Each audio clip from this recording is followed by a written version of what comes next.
Never in my life I have ever felt so disgusted and insulted watching an independent film.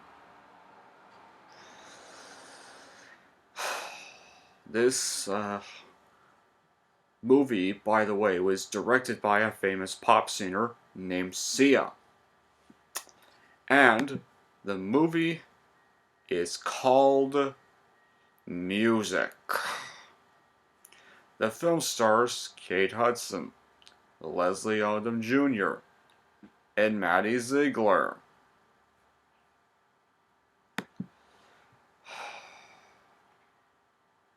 I'm just gonna say this right now. Fuck!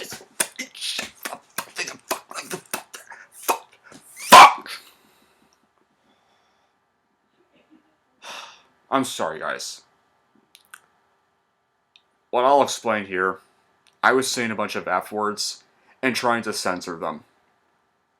That's why I was acting like that. But, where I explain why this movie sucks, I'm gonna say, the plot. The film follows Zoo Gamble, played by Kate Hudson. A former drug dealer becomes the guardian of her autistic younger sister, Music. Yeah, that's literally her sister's name, is Music. Played by Maddie Ziegler. Zoo soon meets Ebo Odom, played by Leslie Odom Jr., a boxer who teaches her how to care for music. Throughout the film, musical dance sequences randomly take place inside Music's mind, showing how she views the world. So yeah, that's the plot of the film. Now let's get on to all the bad qualities of this whole entire damn movie. Number one, most obvious. The film is meant to depict autism. And it was meant to be a kind of a love letter to people with autism. However, like Sia wanted it to be, but instead, how it depicts autism is exaggerated to the point of being stereotypically racist to autism, or ableist to autistic people. Especially with Music's tantrums, love of routine, and fixation on certain things not being representative of the entire autistic population. And this is literally not portrayed the fact that Music is literally this immature and bratty teenage child.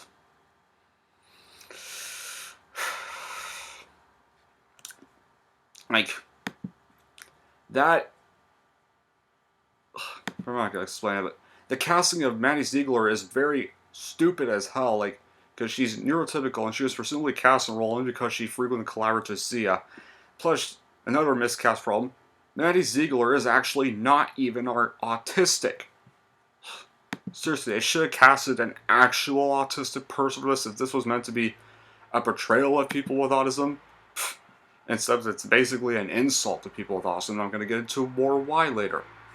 Not only does it poorly portray people with autism, it poorly portrays African Americans, with evil being depicted as a magical Negro stereotype. Not only that, it even depicted characters in blackface, another example of racism against people of color in this movie, with one example being Maddie Ziegler in the Oh Body dance number, and musical numbers that take place inside Music's mind, while impressive, are constantly out of nowhere happen at inconvenient times.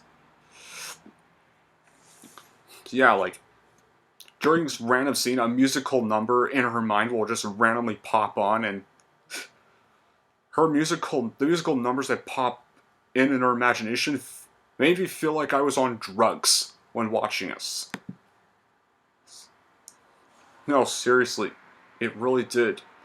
And some false advertising too. Despite the film's title, Music is literally just portrayed as a supporting character, as the movie is just basically about Ziu and Ebo. And acting that ranges from bland to annoying. Only exceptions are Kate Hudson and Leslie Odom Jr., and that's about it. The story even is really disjointed and incredibly confusing with cliches scattered around. Extremely unlikable characters like Ziu, Ebo, and especially Music, the title character. Now, the concept of a nonverbal autistic character is interesting, but it's horribly executed. And Sia does have a cameo film, but it's literally just random and just a way to self-promote her image, really. And, oh god, here is the most controversial moment of the movie. There are several scenes where music is forcefully restrained in an attempt to calm her down, which is literally an ableist concept. And not only that, these methods used to deal with autistic meltdowns in the film are extremely inaccurate and dangerous. Like one scene where music is having one of her meltdowns, one of the characters, which is Ebo, literally lies on top of her. And another, Ziyu performs a face-down prone restraint on music. In real life, people with asphyxia have actually been potentially killed with methods like that. Not helping matters that it was... Yeah. And Maddie Ziegler really gives a horrible performance as music, especially with her overuse of the open mouth. There's little to no story, as half of this movie is basically music sequences that don't advance the plot. Unlike other musical films like Hamilton, which advance the plot with rich storytelling gigs, the film doesn't do that. If you take out the music sequences of the movie, it doesn't affect any of its stories. Not only that, but it's even a ripoff of the 1980 film Rain Man. If you want seriously, if you want a better version of this movie, just go and watch Rain Man. That's a version of this movie that's actually good. It's a good film that managed to have done everything better about autism than this film. You want a good film depicting autism? Just go watch Rain Man. It does this way better than this freaking film. It was not even supposed to be musical, but it was just made a musical last minute. So about Sia being good at directing experience. She is not even good at directing experience at all. This film proves it. Before she even directed this film, she claimed she was pretty good at directing and felt a little bit braver, but clearly just directed documentaries or music videos about herself. And honestly, I like Sia as an artist, and she should just stick to making music instead of directing movies. The cinematography is also completely terrible, relying heavily on high contrast and exposure, and with how horribly this movie was received by critics and audiences, it pretty much sealed Sia's fate as a bad director. Sia, get this, Sia even had the audacity to try to defend this movie and can't take criticism from anyone on social media. What makes this worse is that she even accused a person with autism of being a bad actor on Twitter. Not helping is that Sia literally forced Maddie Ziegler to play this role against her will. So basically, Sia actually mentally and emotionally abused Maddie Ziegler and her wishes. So yeah.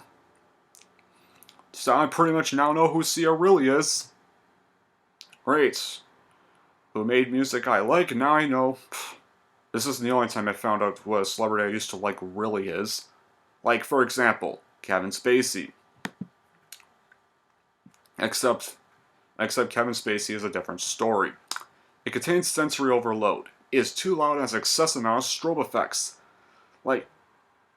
Yes, like you all know, I am autistic, and I literally hate scenes with strobe. I always have to block my eyes whenever I watch a certain film. So many popular blockbuster sequels would do this. Incredibles 2 did a strobe effect, It Chapter 2 did a strobe effect, oh, and even the worst finale of all time, Rise of Skywalker, did this stupid effect. Then again, Rise of Skywalker was still a bad movie anyway. So yeah. If this was meant to be a love letter for autism, this just makes it more insulting if you're adding in strobe effects. Because not just people with autism would be unwatched by this, but also some other disabilities than it already is. On top of overly bright exposure and contrast. Now, there's 3 redeeming qualities, I guess. The musical numbers, while random, are at least well choreographed, and the soundtrack is kinda great. Despite their unlikable characters, Kate Hudson and Leslie Odom Jr. did give some good acting, I guess, and Brandon Song Hugh as a supporting role as Tanner, and Tanner's probably the only likable character in this movie, guys. So, this wraps up my review for music. And if you're wondering, should I go stream this movie? No! Please do not go stream this movie. I kid you not. Even if you are autistic, do not watch this movie. It is an absolute insult. It is such a disgrace to anyone with autism. I have never felt disgusted watching a film in my life. If you want a good movie with awesome, like I said, go and just go stream Rain Man. That's actually a good movie with a similar kind of message. Anyway, I don't even care anymore. I don't care anymore. This is my ranking of same music. I don't care. Music gets a 0 out of 10. I need a deep breath. I need a deep breath. Well, if there's a silver lining, at least Godzilla vs. Kong will be out this week, so it gives me recovery from this. Yeah, you're wondering, why did you review this movie if you didn't like it? Well, hearing the controversial topics, I decided to review the movie and give it a watch just so you can hear my thoughts.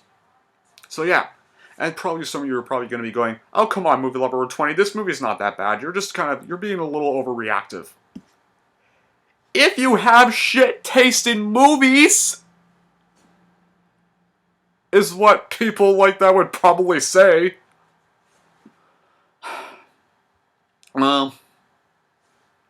So if you want anything better to stream, go stream Raya and the Last Dragon, or heck, even just go restream Soul, because it's on DVD now. You can just go rewatch Soul, or go rewatch Wonder Woman 1984, just anything that's not this. Anything else. Even Rain Man I do recommend watching instead. But anyway, that'll be it for this review. Thank you all for watching. And if you like this and want to see more, then don't forget to like and subscribe to Movie Lover 120.